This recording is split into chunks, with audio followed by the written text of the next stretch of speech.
Every notable body of water, from Montauk, Long Island to Homer, Alaska, has its angling icons. The distinguished men and women who've spent most of their waking lives learning everything one could ever know about a particular stretch of water. The timing, tackle, and techniques required for success. On the Sandy River, an extremely popular tributary of the mighty Columbia River bordering the city limits of Portland, Oregon, the icon of these parts is professional guide Jack Glass. It's late June, and the spring run of Chinook salmon is nearing the tail end. While most anglers have put their rods away, Jack Glass is on the water every day and finding it well worth the effort.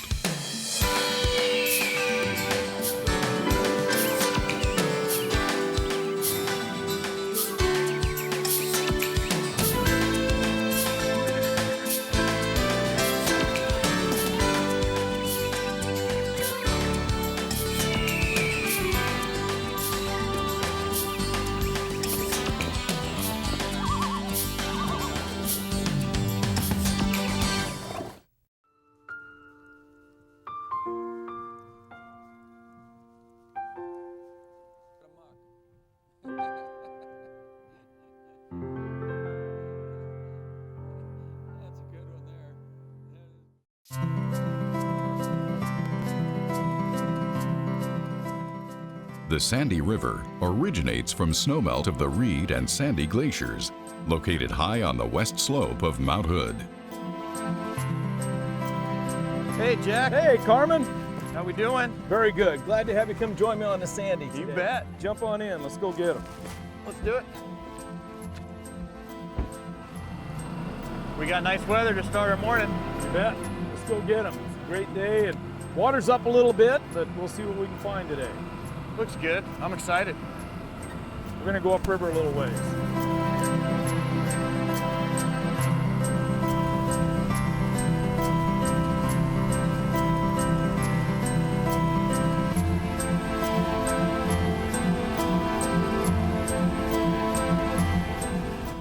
There may only be one other angler that knows the Sandy as well as Jack Glass. With two of the largest rookeries on the West Coast located in nearby Portland, great blue herons spend most daylight hours fishing the maze of local rivers that make up the watershed. It's not unheard of to see great blue herons flying among the downtown skyscrapers of Portland en route to their favorite fisheries. Carmen, we're going to back troll. You're going to fish a nice plug, so drop that in. That's a line counter reel by Okuma. Push the button on the line counter, flip the lever, let it go, running out there 80 feet. 80 feet. Line counters sure make things easy. Line counters are great. They make it real nice. This here, I'm going to use lead and back bounce to this Lamiglass rod. I got a graphite handle rod. It makes it real sensitive on an Okuma reel. And I'm using braided line on this rod too, so it's real sensitive. You're using a 20-pound strand monofilament line, so there's some stretch. And when you're fishing a plug, I really believe that some stretch is an important thing to have. When that rod goes down, that rod will go down, and we're going to give it a 1, 2, 3, pick it up and just start reeling. No hook that works set? the best. No hook set. And we catch a lot more fish by handling it that way. This fish just laid this plug out here, right off the back. Like a good one, Carmen. Oh yeah. This is on that M2, the new and improved, newly designed Yeah. M2 flatfish. I saw him come up and roll, and it looked like it was better than 20-pound fish. There's a leader. You can ease up your Coming drag around. now. Yeah, he's a Gonna nice roll one. up there on us. Nice fish. Oh, there he goes. They move that tail and they're just Mass and meat. look at that. It's just one big muscle. They're just a muscle. He decided he didn't like to hang around. Things were not going his way. He's had better days. He's had better days. Oh, man. Come here. How far is he on the line counter? 50 feet out. 50 feet. So I play, forgot about play by that. play. I have fished line counters before, and I love that. You know exactly where they are. Hot shot Magnum rod by Lamiglass. See a power in there? Good power. Yeah, on the butt. great tip. and then plenty of power to move these fish around. There he is. Good job. All right. There we go. Good. Nice fish. Stream in, huh? Good job.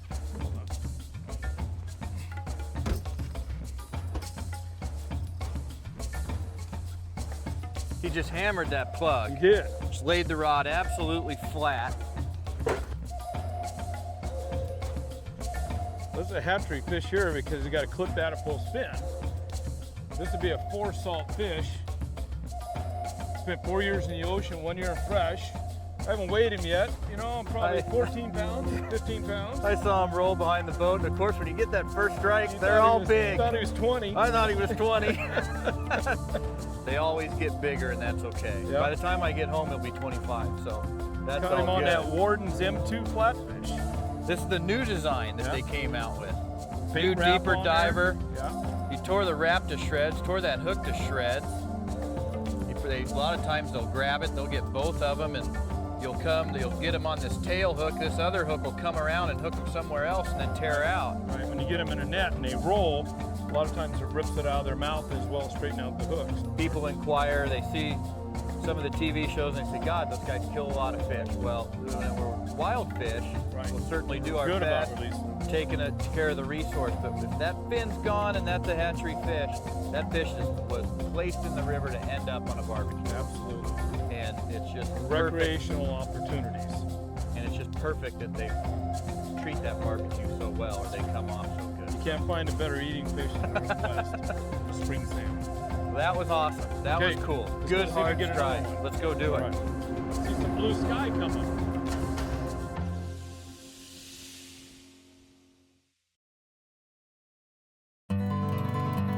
Like most Oregon rivers, the sandy salmon population is a mix of wild and hatchery-bred fish. A carefully managed broodstock program helps ensure the unique genetic characteristics live on for future generations. AOJ recently profiled one of these programs.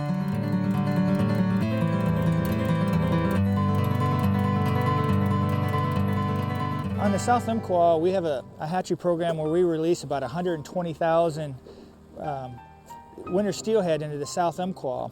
And what we utilize is we use the South Umpqua wild steelhead for broodstock. It's a localized stock that, you know, it was evolutionally brought up in this system, and it returns very well. And so what we do is we ask fishermen, through the use of guides and other fishermen, we go out and we collect these fish, and we try to attain 70 to 80% of our broodstock through fishermen donated fish that then we use and we bring it back to our hatchery program to use with the remaining hatchery fish to develop our brood.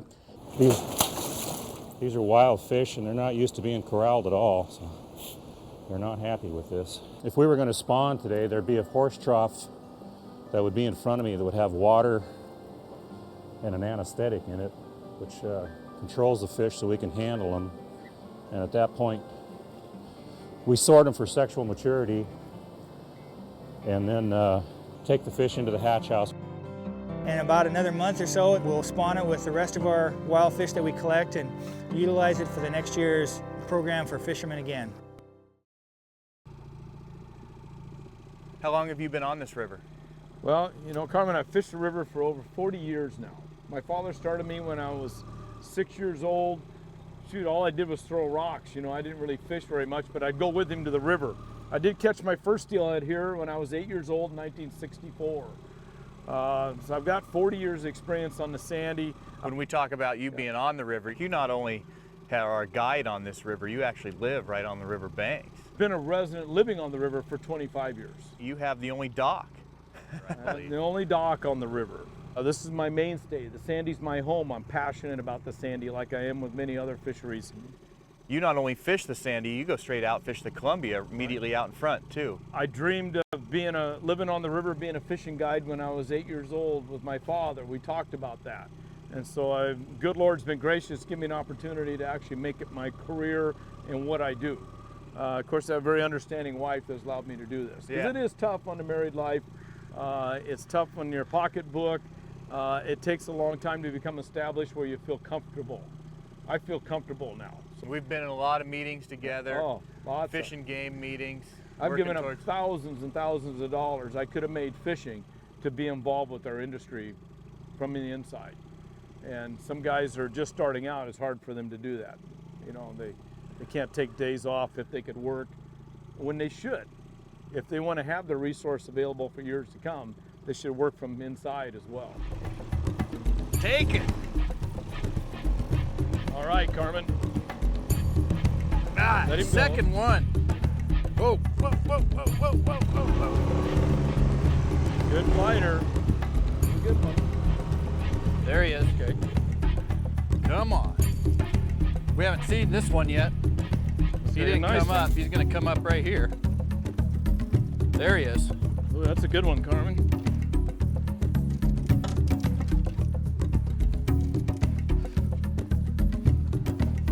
You know what plug that is? That's still that M2 again. It is, Same that exact M2. one. Look at that. Let's bring him on in. Yeah, okay. There he is. There's another one. Gotta make sure he's a keeper fish, Carmen. We didn't get a chance to look at him very much, so let's see before we take him out of the water.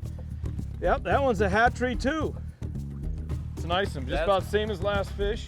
Same as last fish. Yeah. Carbon Same copy. plug. Same plug. We're going to work it out of the net here. Sometimes these plugs, when they're in the water diving, they dive like this. And so they're up here and these hooks are out in the current. Sometimes these fish come from the side, right, and they get that belly hook. Right. Bite it like Those that. are some of the times you miss them, and other times when they fall off, sometimes they're hooked on that belly hook. correct. That one was pretty well wired in had there. it wired in there, didn't he? Yeah, so that was cool. Several different species of salmon can be found in the Sandy, but strict regulations mandate that all anglers be able to identify the often subtle differences. The Chinook salmon that are legally in season in June have small black spots along their backs and both tail lobes. But their most distinct trait is a nearly solid black gum line inside their lower jaw. Smells like salmon.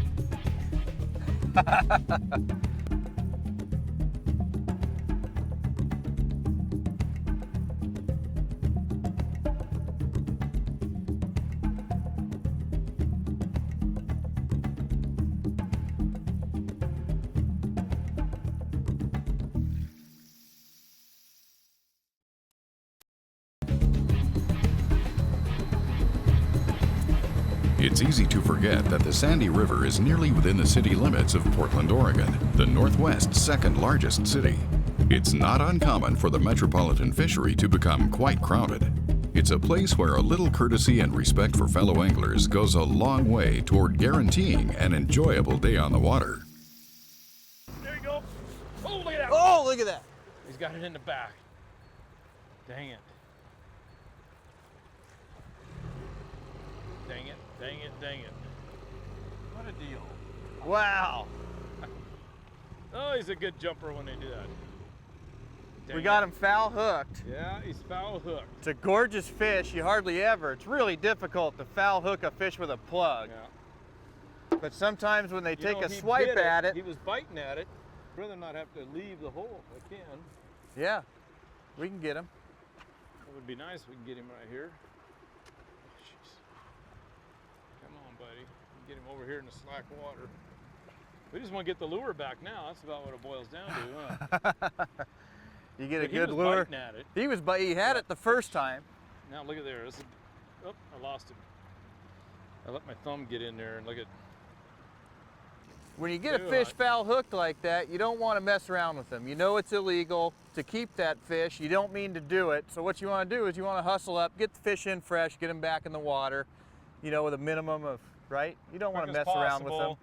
And because of the fast current we're in, I put major pressure on and we ended up breaking it off. You know, it's 25-pound line. That's a pretty hard thing to do, but with him jumping a lot, maybe the hooks got tangled in the leader or something and broke the thing off. So yeah, it's pretty scarred up, so it looks like I got tangled into hooks. But If you're either looking way, at we want to get rid of that fish as quickly as possible. the pressure, let's show the pressure that you had on there. Jack wears gloves to keep the smell off of his bait. He put a little too much pressure on his thumb. I leaned on him a little too hard.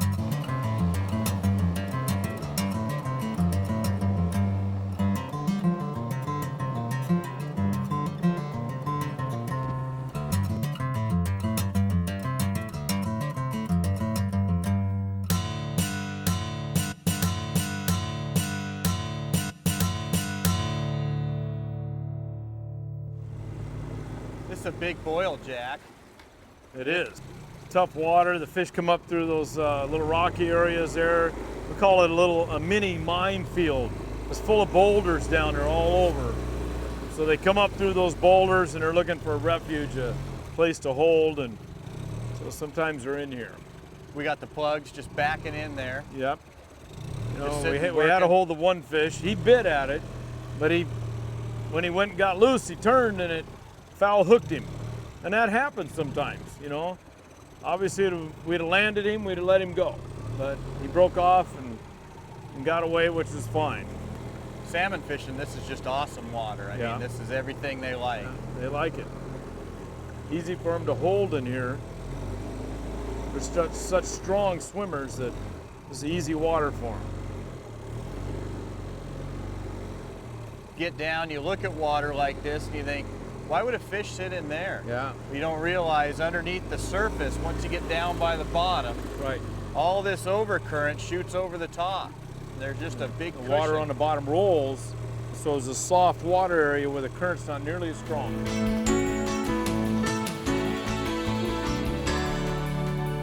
You know, salmon, steelhead, sturgeon, they're kind of the glamour fish in the local area, but you are one of the few guides around here that's really made a business out of walleye fishing. Well, I have. You know, I've capitalized on the walleye fishery because it's really a good fishery here. You know, on a good day walleye fishing out here, we catch as many as 20 walleyes. A slow day, maybe 3 or 4 walleyes. It's an action fishery that requires you catch all kinds of fish with this. Sometimes we even get those pesky steelhead when we're walleye fishing. Even a salmon, sturgeon, something like that. A variety of species will bite at it. But we troll spinner worm a lot. We do some jigging, the most common techniques, and we troll some plugs. What's the average size of the walleye out here? Well, 3 to 8 pounds is an average fish. We like catching those 20, 22 inchers. Those are good eating size. Generally, we catch them 10 and 12 pounds. I try to encourage the guys to let those go, because how are we going to get that world record walleye out of the Columbia if we keep all those big ones? And the Columbia is one of the few places in the country that actually has a real opportunity of somebody catching a world record walleye.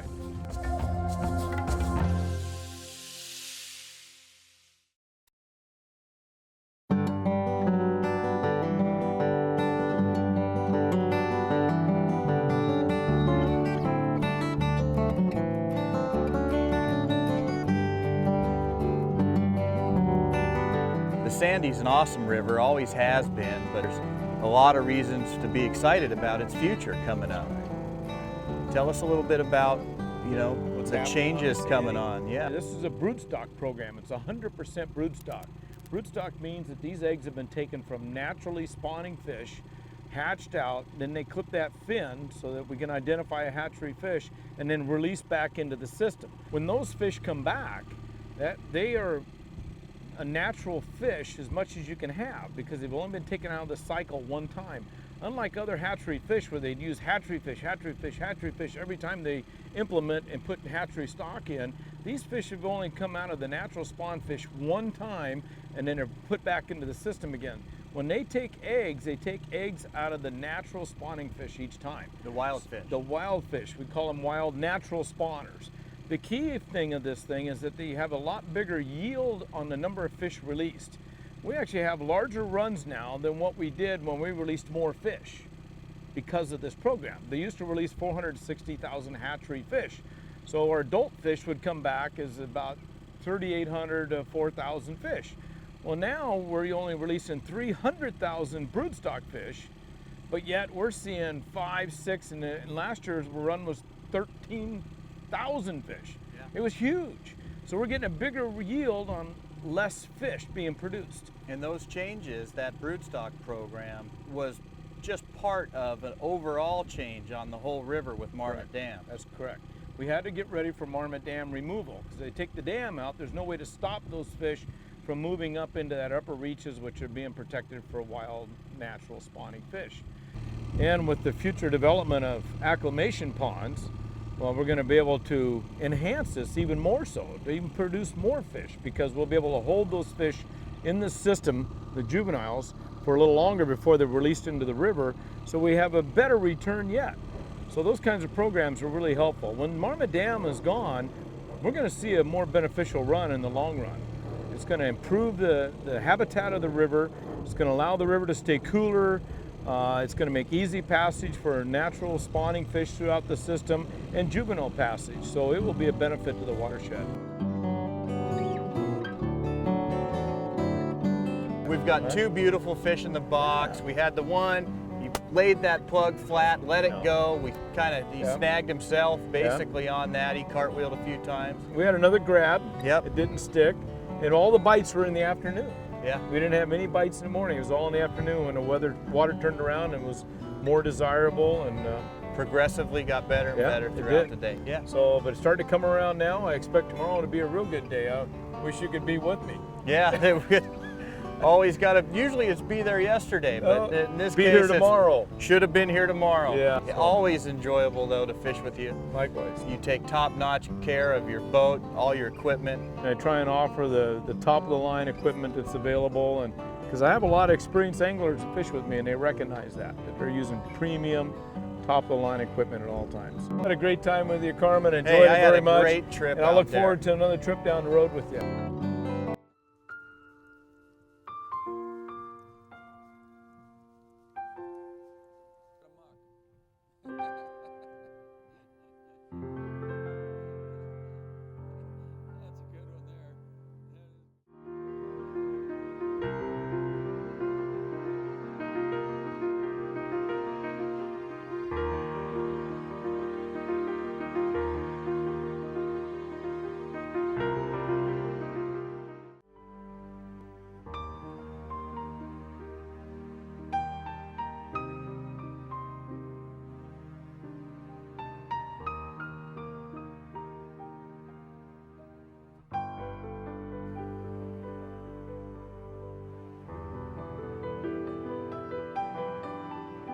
That's all the information and excitement we can squeeze into this week's show.